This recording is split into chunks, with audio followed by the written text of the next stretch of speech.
Dr.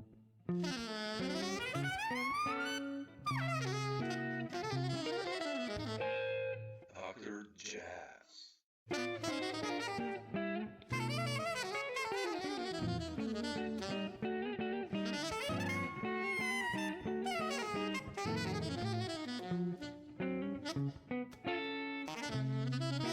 Hey guys, Dr. Samo here. Jazz.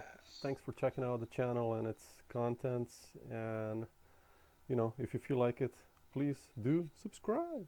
Thanks so much. Enjoy the video. Bye. Man, thanks for finding the time. Appreciate it. Yeah, I'm glad I'm able to have the time to do it.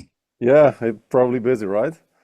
A little busy. It's been better these last few days, but only have a couple of more things this year. But, Okay. Yeah. Man, I have you on so many records, but I listened yesterday to Song of Samson, like you as a band leader, and I wanted to start this talk by asking you, like, is this thing already out or not? What's happening on that one? Because that's a burning trio, man, with Christian and Lucas and oh yeah, like, that's going to be on. That was recorded already on the record I produced of Keith Brown. That's original by Keith Brown called Samo Samson. But I okay. also recorded it with Stefon Harris and Blackout. Oh yeah. But then also on my record that's coming out, I did an arrangement of it that combines one of my originals also with that Song of Samson. So a Song of Samson, Dance of David, which I have horns and everything on it. And that'll be out sometime early next year. That's the plan. Oh man, yeah, it's a killing trio, man. Like, this is your first band leader record, right? Like, Yeah, solo record, yes, for sure. oh, beautiful, man. How come you decided to go that path as well? I mean, it's almost like a natural thing. Like when I think about all the great drummers, they do it. They were all great band leaders, but when did you decide doing that actually? I've been doing it off and on periodically for a while, but over the next couple of years, I plan to do it a lot more than I have been. Yeah, You know, I produce a lot of records, I for sure. record on a lot of records, play with a bunch of different people. And I just finally now I'm ready to, step out and say what I have to say the way I want to say it. So that's part of what it is. Does this come naturally to you, like the band leading Oh yeah. well, completely, or Um, Band leading perhaps, but not like the talking as much. I've never been one of the people that just need to be out front like a lot of people. That's not. I just want to make the music good. And as you can see, I'm sure from interviewing a bunch of people and seeing what's on YouTube, it's a lot of me, me, me, me. yeah? A billion drum solos on YouTube. That's cool, but that's just not me. I'm about making the music as good as it can be. Yeah, and you sure do that, man. That's for Mhm. sure. Yeah, I have you on so many records, and I wanted to ask you, like, you're so diverse. From I listen to the records I have you on these days a lot just to get in the vibe a bit, and from Dianne Reeves to obviously Stefon and Christian and all these Mhm. players, and you're you're so diverse playing wise. Like, how did you begin all that in the beginning? Like, what got you excited for jazz? And there's like this strong fusion element in there, and I wanna find out where does that come from actually. Um, well, like a lot of musicians, my first introduction to organized music was church. And when I say church, I like to say pre-Pro Tools church, when it was just organ and drums. So and all that comes with that. But then I was fortunate enough to be in a place in East St. Louis where there was one incredible band director, Ron Carter, who passed away early last year. Mm. But he was my band director, but we had an incredible jazz band, and that was my introduction to jazz through like Count Basie, Duke Ellington. So that was my introduction to jazz. So big band, I love playing big band music. I don't get a chance to do it as Really? much Oh wow, now. interesting. Yeah. Yeah. One time in high school, um, I didn't learn how to read music until like once I got to high school. That was not like a thing. And my band director set me outside of the hallway with a workbook to like figure out how to read music. But then after that, I was, on the highway to, playing music. And I remember one time I did a sight reading big band gig in Clark Terry's big band in Ooh, St. Louis. So Yeah, so I love big band, but I don't get a chance to do it. But back to your question, also during that time, I used to listen to the jazz radio from SIU Edwardsville, it was WSIE. And when they played jazz, it was Count Basie Ellington, as Yeah, well as Yellow Jacket, Spire Gyro, Steps Ahead, Billy Cobham, Stanley Clark. It was a wide range of jazz. I was like, man, this jazz thing you got to know a lot to be a drummer. you know. So just hearing jazz in that way, that like, jazz had all these different aspects and dimensions, that was one of the things that helped guide and shape me. But also crucial thing is I remember the modern drummer, um, they had this category of most versatile drummer. And some of the drummers I respected and liked the most, like Omar Hakim or sure. Alex Acuna, Vinny Colaiuta, or Steve Smith. Those guys played with a lot of people and did a lot of things that I wanted to do. So I always wanted to be, a diverse drummer, and Yeah, versatile drummer. So, so at an early age, versatility was a big part of like what shaped me. And yeah, also in high school, I had a chance to go to a percussion camp called the United States Eastern Illinois Percussion Camp. And Johnny Lane was the founder, but it was a bunch of teachers there. And that's where my teacher, Marvin Sparks, took me there. I met him in like District 6, which is like a high school, competition. And he met me. He was like, man, you need to come to this camp.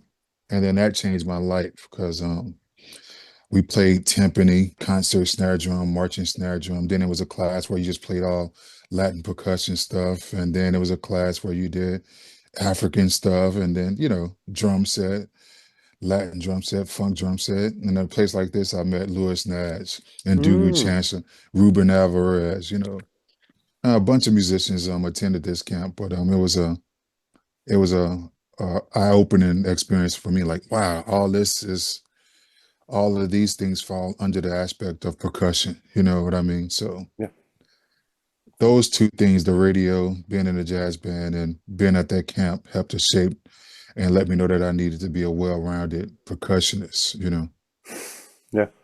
Did you then go like the usual path, like checking out all the guys, like Tony and Alvin Oh and yeah, the yeah. Jack and all that? I, And well, interesting enough. Like when I was in high school, a lot of my classmates, they were all into Coltrane, and you know, at that time, he was looking at like Coltrane's Blue Train, I remember. And it was just way over my head, a lot of the Coltrane stuff. And I couldn't hear it. I couldn't understand it. But then I got a hold of Art Blakey's A Night in Tunisia. sure. And, Art Blakey grooves is like, okay, that's similar to church. And then Bobby Timmons and Lee Morgan, what they were playing sounded like something closer to my ear, what I was used to from being in church. So that was that helped me to understand jazz more. And then I was able to hear the soulfulness and the spirituality also Yeah, in Coltrane's. So yeah, yeah. but in addition to that, like you said, the usuals, Jack Tony, Elvin, Sonny Payne, Sonny Greer, Oh, yeah, sure. all those guys, Papa Joe, Philly Joe.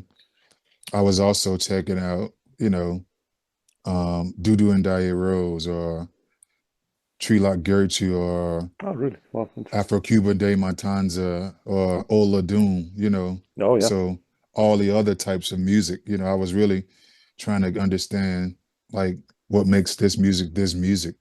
So in addition to just being versatile, one of my things is creativity, versatility, and authenticity. That's what I talk about in my clinics.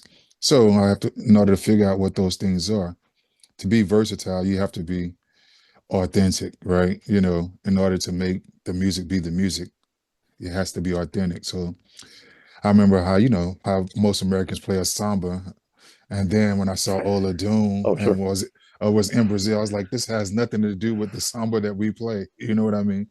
Yeah, And then to hear like great musicians like Adu play the samba, was like, this is how it's supposed to be played. And like so, like from that point on, I really try to understand what makes that music the music. So I've always, even now, still check out a bunch of different types of music to get my authenticity down. mm, And then back to like actually really learning and listening. When I was in Disneyland, I had a chance to meet and hang out with Jeff Watts, and Oh, I knew that he went to he studied classical music, you know, and I saw I was like, man, this guy's playing with everybody that I want to play with. And I asked him, like, man, how did you learn how to play jazz? Like, how did you get in it? He's like, man, here, man, you got to just check out these records. So I remember I had it stored away in my desk for a long time in my house, but he wrote down like 5 drummers, the artists they were playing with, the record and the record label, and like the year, the recording. I was like, dang, I can't do that to any of the records that I listen to. So that like let me know that, okay, it's another level of detailed listening that I need to yeah, do. But also at that same time, I was staying in an apartment with all these musicians from different parts of the country, like that went to Berkeley, New School, Manhattan, you know, North Texas. And that summer we would play poker and listen to each other's record collections. And we're playing poker and I'm listening and they singing along with all the solos and they can sing everything on the record. I'm like, man, I can't do that. So that summer, that's all I did. Play poker, you know, while we listened to each other's record collection. Then of course, I was working at Disney, so we had to walk around and march in these polyester uniforms. But then for like 15, 20 minutes, we did like a sit down show where I actually played drum set, and that was it. So when I returned back to the university, everybody was like, man, you sound so good. You've been practicing this summer, but I wasn't practicing. It was just, I was listening with yeah, intention and listening in a different way. So me discovering that, you know, Tane telling me what to check out and then listening in this new way, yeah, that's how I learned how to play music. So for example, I would play John Madden football on my PlayStation, turn off the sound, and I would just only listen to Ola Doom for 3 months, or only listen to James Brown for 3 months, or only listening to, you know, Elvin Jones for 3 months, you know, one record, you know. yeah, And what I learned, I started to discover all the secrets, you know, in this music, but I started to get the concept of what the different music styles were, and started to hear also the lineage and how all this music, you know, cross transferred. And then I figured out if you can get the concept of something, then you can fit in and do your thing on it, you know, versus transcribing and trying to sound exactly like. And I'm not saying don't transcribe at yeah, some yeah, point, but transcribe with the way of listening versus just copying, you know. yeah. That's so important. Yeah, like I have an interview scheduled with Dane in January. I'm so much looking forward, man, to that. Yeah. Just like, you know, Send him my love. That's the big brother right I there. will, man. He changed you know, the drumming basically in the mid '80s, early '80s. You Yeah, know, for the sure. Wynton and Branford records. It's just like took Alvin to a higher level. The concepts and like, Yeah, exactly. I remember listening to man, when I was really like discovering Evan and checking out all the records I checked out retained. I saw verbatim things that I heard Elvin do, but then Tane evolutionized it yeah, and that's revolutionized it, you know, and kept it moving, you know. yeah, So, yeah, so it's very true. But what a lot of people don't know, but also a lot of that stuff that happened with those records, Tane had a lot to do with it. You know what I mean? yep, A lot of times, often drummers don't get credit for like the creativity and the production element, you know. But yeah, like you can hear the evolution of the music when Tane added his things and his math geniusness to it, you know. yeah, yeah, yeah. Yeah, And the Kenny Kirkland record, his as a band leader, that one yeah, from '91. I mean, that's like with Dane yeah. also on drums. I mean, wow, that's insane. Yeah. It's that's what the younger generation many times are missing. You know, I still have encyclopedias and read them, and Mm, kind of that you get to know who the bass player and drummer is. I mean, that's the backbone of. that's I it. mean, you know, it's I know all the basses, drummers, Yeah, and nowadays, you know, it's Spotify and people just listen to music, and it's like shit, man. Just yeah, I yeah. want to. When I do my residencies or clinics or master classes, that's one thing I always say is like the new generation and just the people now. Yeah, It's a blessing and a curse right now for them because they can touch a button and that within a millisecond they can get a video and watch something, you know. yeah, So they getting like copies, other copies, other copies, other copies. Like they have no idea who they're listening to. I always do ask, who are you checking out? And they're like, oh, this Wynton Marsalis record. This was a professional that came to one of my gigs. I was like, oh man, who you checking out now? What you checking out? He's like, oh, this Wynton Marsalis record. I'm like, what Wynton Marsalis record? He's like, oh, some live record. I'm like, which live record? You know? But that's how, you can see it with TikTok. That's why we like, basically forcing a country and a company to sell TikTok, because the algorithm, like people, the brain has already had a short attention span, but now it's even shortened. Like people don't want to even listen to anything unless it's a video attached. They don't understand the value of what they're hearing. It's more so value added only if there's video, which I think is completely sad. And you can hear it in the music, Yeah, absolutely. No, it's so important that people would go back. I mean, especially musicians. I mean, like I don't know in the States, but I sometimes do master classes here as well. And I had like one drummer in my combo last year, and I was like, he was playing really good. I was like, who are you listening to? Like Marcus Gilmore and Jeff Ballard. I was like, oh yeah, that's cool. What about did you Paul Motion, Jack DeJohnette, Tony? He was like, nah. And I was like, well, what the fuck, man? That's what these guys listen to. You should check all these guys, go back. Philly Joe, like everyone just. Yeah, but that's a part of education. Unfortunately, education, but also the social media life that we're living right now. They don't understand the importance, but also, he playing that in a clinic or workshop you're doing, but is he playing actually any music? You know what I mean? Yeah. So like the question I would ask, like, why is Marcus Gilmore playing the way he played? You know what I mean? Yeah, I wrote him a whole list of players actually to check. But like I would ask Marcus, like, why are you playing like that's Marcus sound like he sounds because he checked out his granddaddy, because he checked out other people. That's why he sound like he sound. I'm not saying don't check out Marcus. No, of course check out Marcus. Absolutely. Marcus is one of my favorite musicians, not drummer. He's one of my favorite musicians because the way he adapts and plays with the different people that he played with. He still has Marcus Gilmore, but he also plays in the concept that the music needs to be. Jazz it's getting homogenized, unfortunately, now. But there are many aspects of jazz: free jazz, bebop, postmodern, cool jazz, acid jazz. It's all these different forms. And if you only can play one style, you're not going to do justice to that style. Like some people want a specific thing when they write a tune. And if you can't pull from your vocabulary these other things, then you're not going to make the music be what it's supposed to be. So yeah, so true. Yeah, I listened. I have the Life Atonic with Christian McBride, and it's so nice to hear you play on that triple one, because it's so you're investigating so many areas as a drummer. I mean, as a band as well, but just as a drummer, you're going from swing to some heavy fusion to open stuff to groove to New Orleans. C jam, hear jam thing is like this. I have to go, man. I have to go. I have to go listen to that record because everybody really liked that Live at Tonic.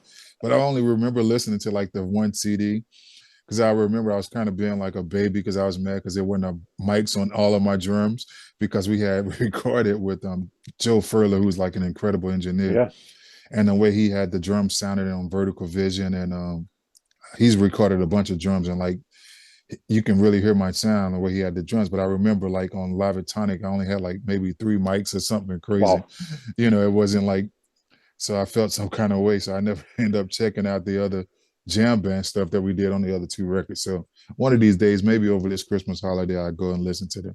Oh man, the second one is just like that Mandishi, outro to Mandishi. That's amazing. Like you and Christian start that tune, and it's just like you doing some metric stuff, and it's modulation. It's like, dude, what's going on there? Like, yes, I have no idea. I have to go back and listen. Listen to it. It's incredible. Okay. But I wanted to ask you, like, when did you decide to go to New York, and how was that like for you? Oh, great question, man. So like I ended up at the University of Houston, like, also while I was there, man, all the musicians from Houston, just the drummers in general, but Michael Carvin, I mean, and all these guys. Yes, so many other musicians.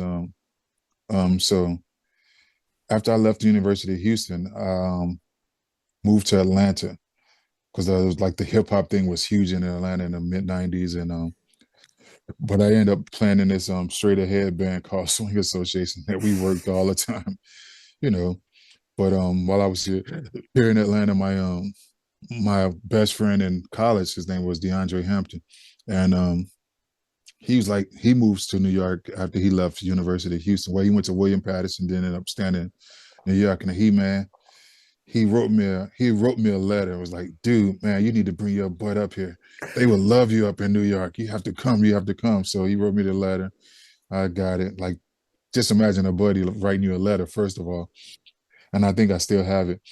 And then I remember going to seeing him at IAJE or somewhere. Might have been in New York, but I saw him in IAJE and we talked. And then he gave me a call like a few weeks later, like, man, somebody's moving out. You should come and move up right now.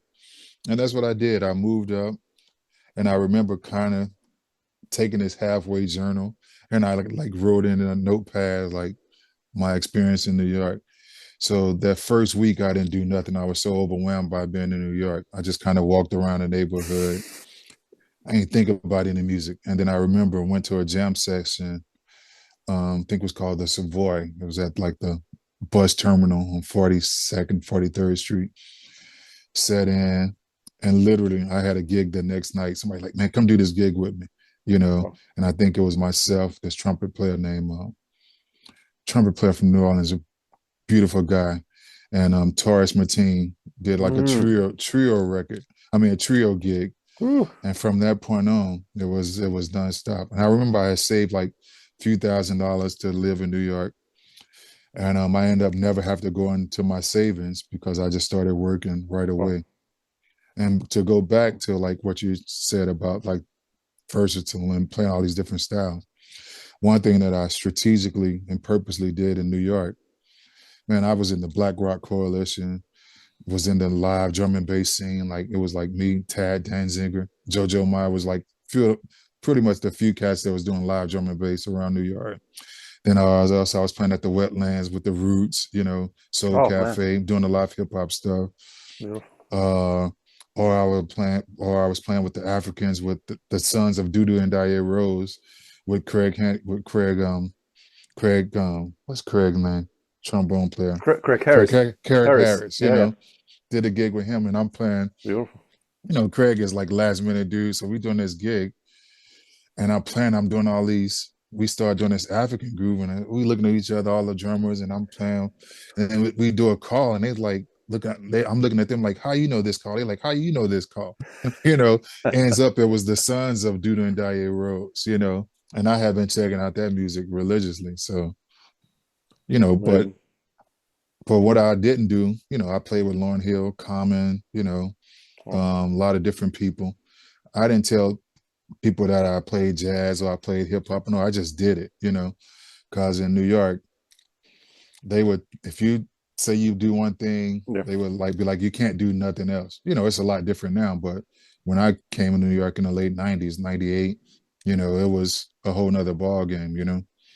Now, you know, playing multiple things is the norm. But back then, either you was a funk drummer, a jazz drummer, or a gospel drummer, right? You know what I mean? Yeah. That was very few who could get away with doing all of them, you know. But these gigs just kept popping up, like because you played well on a gig, and then they called you. People would hear me do one thing and they would like call me for that. You know, I remember one time being in a recording studio with Lauryn Hill, and she was like asking all the musicians. She wanted an acoustic jazz bass, and everybody's like, man, you know, Terreon played with the best acoustic jazz players in the world. And she's like, I didn't know you play jazz. I'm like, you didn't ask, you know. So I kept it like that purposely, so people wouldn't assume that I couldn't do anything else because I did something, you know. Yeah. How did you connect with the best acoustic bass player in the world, actually, with Christian? Man. I mean, you know, what's the story there? Because you know, you played with that band and for a long time, right? That's a great story. So meeting Jeff Watts or whatever, and a lot of other people at the percussion camp. I never forget when I first moved to New York. I was on the third floor in a three-story building, but we were able to record because we paid rent on time, and I can play drums. So I would have little, sessions, not sessions, quote unquote, but some musicians would come over and we would play in my living room. I had studio, had mics set up, and I recorded this trio thing with me, my brother, and this saxophonist, Kevin Williams, my brother Carlos, and we just pretty much just made up a bunch of stuff just prior, and we recorded it. And I was flying somewhere, and I remember letting Michael Brecker, he was on the plane. I was like, man, can you check out this, this one song? And he checked it out the whole flight and then like gave it back to me. So I'm gonna come back to that story. But before I moved to New York, I made a demo when I was still here in Atlanta with Kenny Banks on piano, the bass player I played with this band, Swing Associate Craig Shaw, and Tia Fuller actually. Oh, and we did a demo. The piano player was playing like this Harbor Brown Casio piano sound, but it was just had the concept of like, a demo to let people know that this is what I'm doing right now. And I remember doing a couple of Kenny Garrett tunes and a couple of standards. And then I made a little cardboard cutout package CD cover or whatever. And I sent it to Tane, Carl Allen, Lewis Nash, all these different drummers that I met at the percussion camp. Didn't really hear much about it. Then I remember one time being in New York and I saw Tane at the Vanguard. I don't even know if I went to the show, but I went in or whatever. But we were talking afterwards outside. He's like, oh man, I'm gonna recommend you for somebody. And I didn't pay no more attention to it. And actually my lady reminded me that he said that when we was outside. I completely forgot. But I was in North Sea Jazz Festival. And like, I don't know if you know about North Sea, it's one of the wildest jazz festivals, like music nonstop. And I just happened to be in my room for something, I have no idea. But I get my hotel phone ring, and it's Christian McBride. I'm like, how does he know I'm in this hotel? And how did he get the number? But he's like, man, you want to make some gigs with me? So, okay, long story short, that happened and we started playing. Wow. But just a few months ago at Monterey, I was doing an interview with Christian, and he told me, man, when he was looking for a new drummer, he called Tane and like, yo, Tane, who is the next up and comer? Jeff Watts. And Tane told him, call this cat Terreon Gully. That's how he found out about me, was through Tane. So wow. Yeah, you're a perfect fit, man, in that band. It's just like, how was the work process in that band? Like, and like, when Christian brought a tune, like, did he have like a certain idea what to play, or was it just like, all right, all facts, all 100% true. So the very first gig I did with Christian was just like this. It was like a funk jam band gig in Aspen. It was myself, Samuel Hale, Christian, Fred Wesley, Tyrone Jackson, and saxophone player. I think of his name. He plays with the Baylor Project. Tenor player, great cat. I think of his name, but he played with Christian sometime. And that was the first thing. But then the first gig that became kind of the Christian McBride band, it was a gig in Toronto. And I never forget, we was there all day doing nothing. I'm like, yo, man, what are we playing? Like, what's the gig? He's like, oh, we just gonna play some tunes or whatever. So we hanging out, laughing, eating, shooting the breeze. It's a late night gig. We change into our clothes backstage, get ready to walk on stage. And as soon as we walk on stage, he hands me a book of music. Oh, shit. And never seen it, no rehearsals. The first tune he called is NYDC. And that song, as you know, is like in 15/8 or something crazy. Yeah. I was like, oh crap. So luckily I can read it, and like that was the beginning. I was like, man, this is how they roll in New York. I was like, all right, that was a learning lesson. You got to be prepared. And for the first record we did, Vertical Vision. I love that record because oh man, I would say all the tunes that you hear on that record, with the exception of Precious one, I think Keezer and Christian had recorded that on like a duo or trio record with somebody else. But I had never heard it. But all those songs you hear on that record, Christian was still like writing the music, Oh, you know, in the studio. And a lot of those songs and a lot of what you hear on Vertical Vision of the first take of those songs wow. of us sight reading those songs. So that's like if you go and you can hear some mistakes, but like I was amazed. Like somebody like Christian is not like a perfectionist, got to rehearse a million times. Like Interesting. no, Oh, wouldn't think so. like like that was very old school. Like bring the tunes in, record, and but that's what it was. It was like Miles. Like the Yeah. band never saw the tunes. It's just like, okay, that's it. Yeah, Well, and interestingly enough, on that well, same record, that Vertical Vision record, the song that we took the most time of, we recorded for like 2 days, was a song called uh, mm, "When I Think Again" or something. It was a Christian song that Christian wrote, and it featured Sting. And we recorded that song for like 2 days, and it didn't end up not going on the record for whatever legal reasons. But other than that, all the other songs were like first takes, you know. so like Technical or that Nightmare, which is like a monster of a tune. That's like That's like the first take. You Jesus, know, man. I Okay, don't even know if there are second takes to a lot of those tunes. I wow. would be interested to ask Christian if there are even second takes of most of those tunes, because it was like we read it, played it, and that was it. Mm. But he And never had like like you basically had a carte blanche when you play that. Like he didn't tell you like oh how no, he imagines the vibe. He just play. no, just play. Beautiful, man. Yeah, No, yeah. yeah. That's what you. Fortunate, Yeah, yeah. Fortunately enough, like some people like respect what you do enough and like do your thing on it. You know. yeah, yeah. That's what it's so strong. Yeah, amazing. Well, what about Stefon Harris? Because like with him also, was he must have happened around the same time, right? Like Exactly. Christian, It right? was the same time. Yeah, for sure. And Yeah, it how did was you like meet him through Jackie Harrison, or like how did the no, no, Stefon Harris? no. No. Stefan and I met at a Monterey Jazz Festival. He said Ah, he heard some people was talking about me, and he saw me and met me at Monterey and asked me to do a gig in New York and DC a few weeks later, like a quartet gig, and we did it, and oh, we've been connected ever since. You know. wow. And he had a different style of band leading, like compared to Christian, or Oh because yeah, well he composed, he wrote a lot of stuff out, and like when we first started, he had this one tune that he really wanted me to play something that he had in the concept, and he played. I mm, was like, okay, I'll play it. And then I was like, then he's like, okay. Then I was like, man, can I, do what I would like, what I would do on it?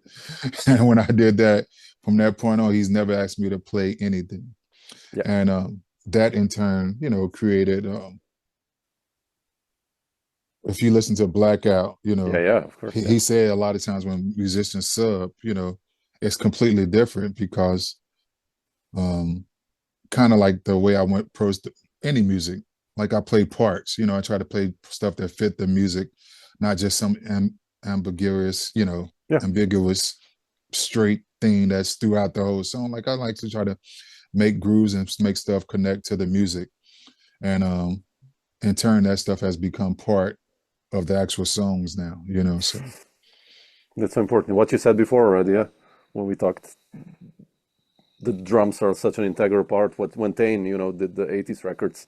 Mhm. That's how I hear your part in these records with, Stefan's Blackout band and Mhm. Christian's band. It's like, Mhm. you And know, also with Blackout, the whole concept of Blackout, if like the history of that band, that was a band that basically Stefan and I put together. But all the musicians that came from Blackout was the musicians that I work with in other situations, mm, like Daryl Hall, yeah, who was the first bass player monk competition winner for bass players. He's a killer on electric and acoustic. Like he loved Marcus Miller, he loved funk, James. He played all that stuff, but he also was a killer upright bassist.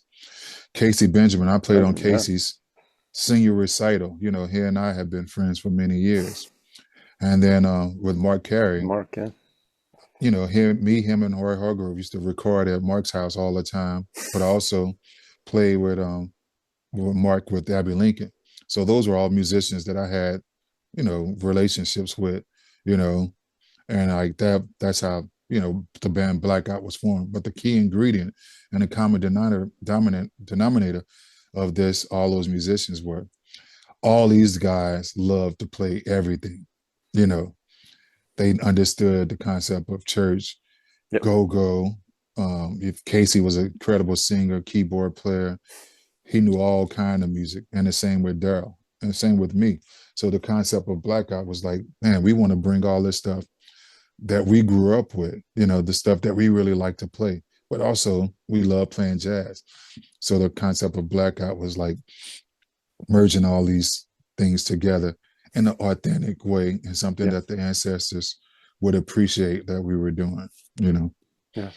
Yeah, it's amazing that you were basically, I think back now when I think about the early 2000s, to really hardworking, working Yeah, bands actually, right? Because you for guys sure. played a lot. I Yeah, for mean, sure. it's amazing. So Yeah. rare, like nowadays, I think to have such strong units, like Yeah, for sure. Definitely. It's almost amazing. impossible nowadays, but thank God it happened, and it was able to do it for as long as it did. Yeah. And now you're in Atlanta, right? Yes. Like, how come you decided to move out of New York? When did that happen? And Oh, it's easy. Um, I built a house here in 2005, and but I was in New York still, but I was living between New York, Canada, and Atlanta, and I had an apartment, and I had a great deal. I had a place in Park Slope. I don't know if you know anything sure, about sure. Yeah, I Brooklyn, was in but New Park York, yeah, Slope. every year. Yeah, sure. Okay, so you know Park Slope. I Yeah. had a 3-bedroom that I was only paying 1,000 a month for, you know, and I would oftentimes pay the rent up front, and hopefully she hold one second. Oh, no, no worries. I will. Sorry. I um I would pay the rent up front, so he had no problem with me as a tenant. You know what I mean? So I was there for many years, and at that point, he was charging the other tenants a lot more.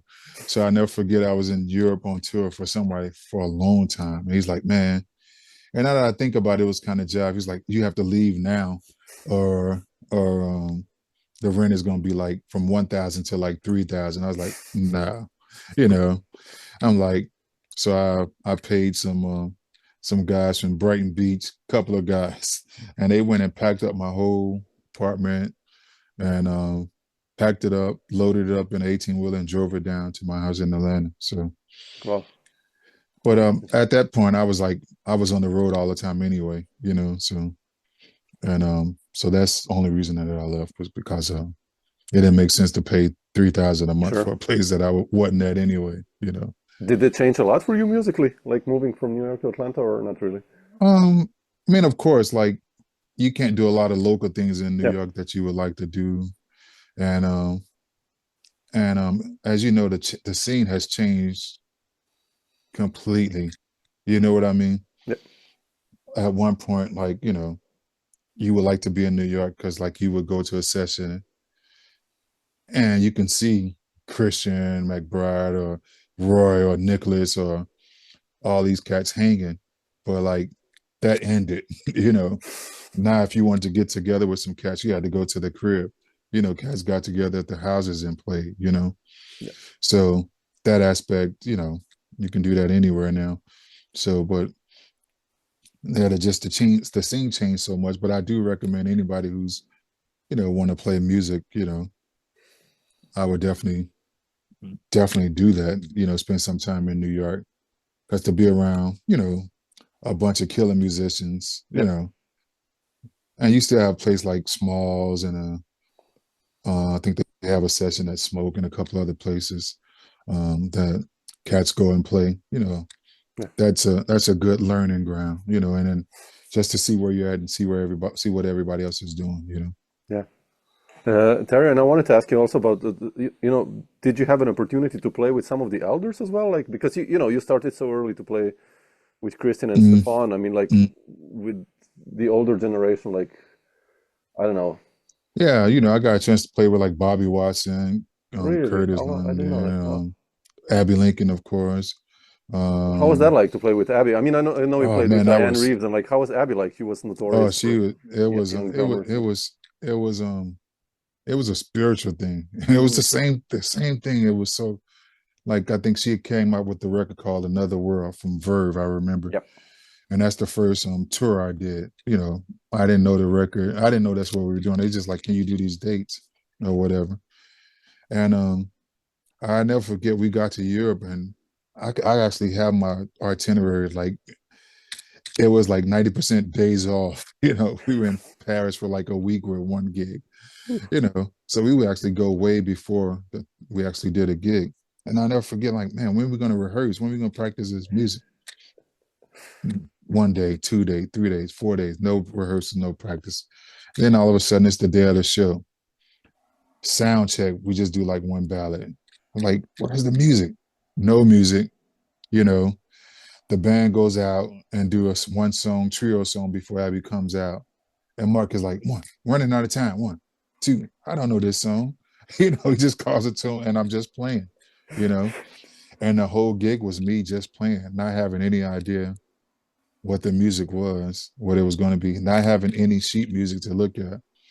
So it's just a matter of listening and Yeah. playing the music. You know what I mean? It's heavy, man. Wow. And that was my first gig, you know. It's really heavy. And I remember the first gig and the last gig, because the last gig, my family came to New York to visit me and we were at the Blue Note. And we were playing, and I think it was I don't know if it was a piano solo or something, but Abby was just staring at me like this deep, dark, this deep gaze. And everybody's like, man, why was she staring at you like that? You know? And then everybody's like, man, it was like, she was like Max Roach flashbacks or something, but it was like, everybody was actually like, why was she staring at you like that? You know? So that was like my last time playing with her, but it was amazing. She has such a vibe when she sang and Yeah.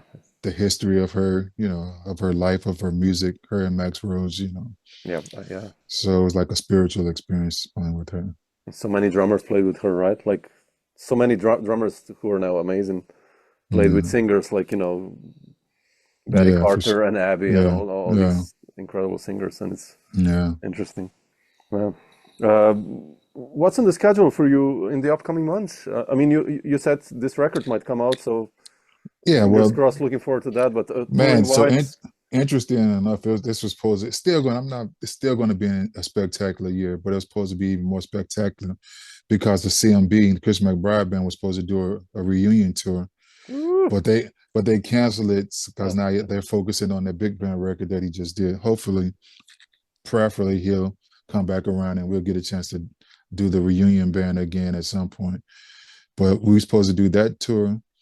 Um, my record's supposed to come out. A record that I produced, the new Blackout record is coming out. wow. A record that I produced with Keith Brown is coming out. So that's three different projects. And then I'm doing this funk project with Seamus Blake. We Really? start Wow, we start this band. I think he recorded. I think Nate Smith might have recorded, but I'm doing the tour. wow. Um, that's coming out. We're touring in January. And then I'm in this Miles Davis project for Miles's 100th year anniversary with Ben Williams on bass, John Beasley on piano, Mark Turner on tenor, Ooh, Sean Jones on trumpet, and Kurt Rosenwinkel on guitar. So that's a band that we're okay. starting to book gigs and going to be doing that a lot. And then some Carmen Lundy gigs. I pretty much recorded her last three records, and we're recording another record in January. Um, yeah, so it's a lot of coals in the fire. So I hope to be working and touring with all those different things. And I plan to be on the road, hopefully coming down to Brazil at some point. And Yeah. um, that's the plan as of now. Oh man, beautiful. The most I'm looking forward to is your record, man. Seriously. I just Yeah, what I've heard on YouTube, I was like, man, shit, I'm really looking forward to that. So, yeah. so beautiful. Uh, I'll leave you a nice afternoon, man, in Atlanta, and I hope to catch you in Europe. Well, drop me a line if you're near Slovenia. We'll get together for a beer or a glass of wine or whatever, and Yes, for sure. it'd be nice to hang. So, Yeah, for sure, man. Thank you so much. And thanks so much for finding the time. And I'll send you a link when this is out, and we'll All just right, chat then. sounds Cool, great. man. Ciao. Thanks so Ciao. much.